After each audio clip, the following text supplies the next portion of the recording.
हे friends, आप सभी ने मगध साम्राज्य के अंतिम सम्राट महापद्मा नंद और नंद वंश का विनाश करने वाले आचार्य चाणक्य के बारे में तो ज़रूर सुना होगा। इस पुस्तक में भगवती चरण वर्मा जी ने आचार्य चाणक्य के बारे में बहुत अच्छे से जानकारी दी है। इस पुस्तक का नाम है चाणक्य। भगवती चरण वर्मा जी हिंदी के बहुत बड़े साहित्यकार थे। चाणक्य उनकी आखिरी कथाकृति थी।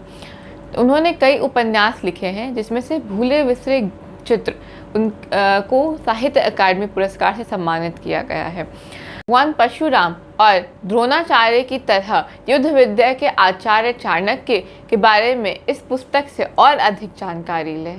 धन्यवाद। हेलो दोस्तों, चाणक्य का नाम लेते ही कठोर, स्वाभिमानी, दूरदृष्टा, संकल्पशील और कूटनीतिज्ञ व्यक्ति की छवि उभर कर आती है। यदि इस अभेद्य व्यक्तित्व के भीतर किसी तरलता का अनुभव करना है तो हमें भगवती चरण वर्मा द्वारा लिखे इस किताब चाणक्य को पढ़ना होगा। यह उपन्यास चाणक्य के व्यक्तिगत उपलब्धियों और चंद्रगुप्त के साथ संयुक्त उपलब्धियों का बखान करती है। इसके साथ ही यह पुस्तक हमें यह भी बतलाती है कि नीति शास्त्री चाणक्य ही वह वात्स्यायन है जिन्होंने वात्स्यायन कामसूत्र की रचना की है। इस विषय पर विश्व की यह सर्वश्रेष्ठ कृति है। आइए इस पुस्तक के बारे में और अधिक जानते हैं और चाणक्य के समग्र व्यक्तित्व के बारे में कुछ अपनी जानकारी बढ़ाते हैं। इस उपन्यास का आरंभ महापद्मनंद के द्वारा आयोजित एक दान पर्व के संदर्भ से होती है। महापद्मनंद एक दान पर्व का आयोजन किए हैं, जिसमें वे मगध के कर्मकांडी ब्राह्मणों, नालंदा विश्वविद्यालय के आचार्यों और स्नातकों को आमंत्रित किए हैं। इस दान पर्व में वे अपने आप को कुबेर के समान महासंपन्न और दानी होने का दंभ भरते हैं। वे आमंत्रितों को स्वर्ण मुद्राएं दान दे रहे हैं। आचार्य विष्णुगुप्त को भी 500 मुद्राएं दान देने की घोषणा करते हैं। आचार्य विष्णुगुप्त ये मुद्राएं लेने से इनकार करते हैं और कहते हैं कि जनता को उत्पीड़ित करके यह जमा किया हुआ धन कलुषित और दूषित है। यह धन दान देने से, ब्राह्मणों को इसका कुछ भाग दे देने से महाराजा को इस कलुष से मुक्ति नहीं मिलेगी। महापद्मनंद इस बात से क्रोधित हो जाते हैं और क्रोध में आकर सभा से बाहर निकाल देने का हुक्म देते हैं। आचार्य विष्णुगुप्त स्वयं ही सभा कक्ष से बाहर चले जाते हैं और अपनी शिखा खोलकर घोषणा करते हैं कि मैं जब तक पद्मनंद के वंश का अर्थात नंद वंश का समूल नाश नहीं कर लूँगा तब तक अपनी शिखा नहीं बांधूंगा।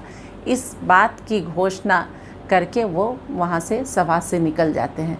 इस पुस्तक में शिखा नहीं बांधूंगा, जब तक नंद वंश का नाश नहीं कर लूँगा तब तक शिखा नहीं बांधूंगा, कम से कम 10 बार उल्लेख आया है। जब चाणक्य वहाँ से लौटते हैं तो उनकी मुलाकात चंद्रगुप्त से होती है। चंद्रगुप्त उन्हें प्रभावित करते हैं। वे चंद्रगुप्त को लेकर तक्षशिला महाविद्यालय में चले आते हैं और वहाँ उन्हें अस्त्र शस्त्र की शिक्षा देते हैं। समय बीतने लगता है। वे चंद्रगुप्त का विवाह गढ़वाल के निकट छोटे राज्य छम्ब की राजकुमारी से करवाते हैं। के साथ उन्हें मगध पर आक्रमण की योजना को कार्य रूप देने का ध्यान आता है। वे भारत के भूगोल का गहन अध्ययन का लाभ उठाते हुए सुरक्षित भौगोलिक प्रदेशों से होकर मगध अभियान की योजना बनाते हैं। वे स्वयं पाटलिपुत्रा में अपने को चंचरिक नाम के ज्योतिष शास्त्री के रूप में प्रचारित कर राजमहल की गतिविधियों पर ध्यान रखते। इधर महापद्मनंद के अंतःपुर में चल रही नाटकीय घटनाएं राज्य को कमज़ोर कर रही हैं। 9 राजकुमारों में सबसे बड़े राजकुमार पद्मकमल का विवाह वे नेपाल की राजकुमारी मधुलिका से करते हैं। मधुलिका उन्मुक्त यौन संपर्क की आदी है और वो अपने यौन विकृतियों का शिकार दूसरे और चौथे नंबर के राजकुमार को भी करते हैं। इस यौन व्यतिक्रम से महापद्मनंद को दुख होता है और वे पद्मकमल का विवाह कामरूप नरेश की पुत्री से करना चाहते हैं। मधुलिका को इस बात से कष्ट होता है और वो घबरा कर चंचरिक के पास अपनी समस्या को लेकर जाती है।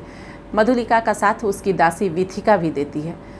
पद्मकमल को मधुलिका धीमा जहर देने लगती है, जिससे पद्मकमल मृत्यु के कगार पर पहुंच जाता है। किंतु पद्मकमल अपनी मृत्यु से पहले दुराचारिणी मधुलिका की लोमहर्षक हत्या कर देता है। राजवंश के कोपभाजन से बचने के लिए दासी विथिका भागकर चंचरिक के शरण में जा पहुंचती है। चंचरिक भी उसे शरण देते हैं, इससे उन्हें राजमहल की गोपन जानकारियाँ मिलती रहेगी। चंद्रगुप्त को इसकी खबर दी जाती है। चंद्रगुप्त मगध पर आक्रमण करते हैं। युद्ध होता है। युद्ध के परिणाम स्वरूप महापद्मनंद बंदी बना लिए जाते हैं। चाणक्य अविचलित भाव से बिना दया और करुणा की महापद्मनंद और नंद वंश का नाश करते हैं। फिर इसके बाद अपनी शिखा बांध लेते हैं। किंतु इस सामूहिक हत्याकांड के बाद चाणक्य जब लौटकर अपने कुटीर में आते हैं तो 2 दिन तक अचेत पड़े रहते हैं। दासी विथिका उनकी सेवा करती है। जब उन्हें चेतना आती है तो कई चीज़ों का होश आता है। उन्हें अपने अपूर्ण जीवन का एहसास होता है और वे विथिका के समक्ष विवाह का प्रस्ताव रखते हैं। इसके बाद विथिका को अपनी पत्नी के रूप में ग्रहण कर लेते हैं।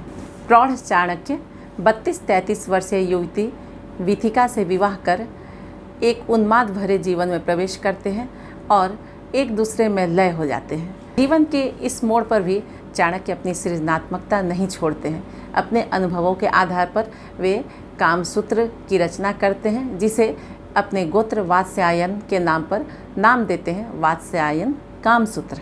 अब हम इस पुस्तक के अंतिम पृष्ठ पर पहुंच चुके हैं, जहां हमें पता चलता है कि हमें पता नहीं है कि नीति दर्पण के प्रणेता कामसूत्र के प्रणेता चाणक्य कहाँ विलीन हो गए। किंतु चाणक्य का महान जीवन संघर्ष और प्रेमी तथा गृहस्थी के रूप में उनका एक आदर्श जीवन सदैव हमारे जीवन की समस्याओं का समाधान प्रस्तुत करता रहेगा, हमें प्रेरणा देता रहेगा।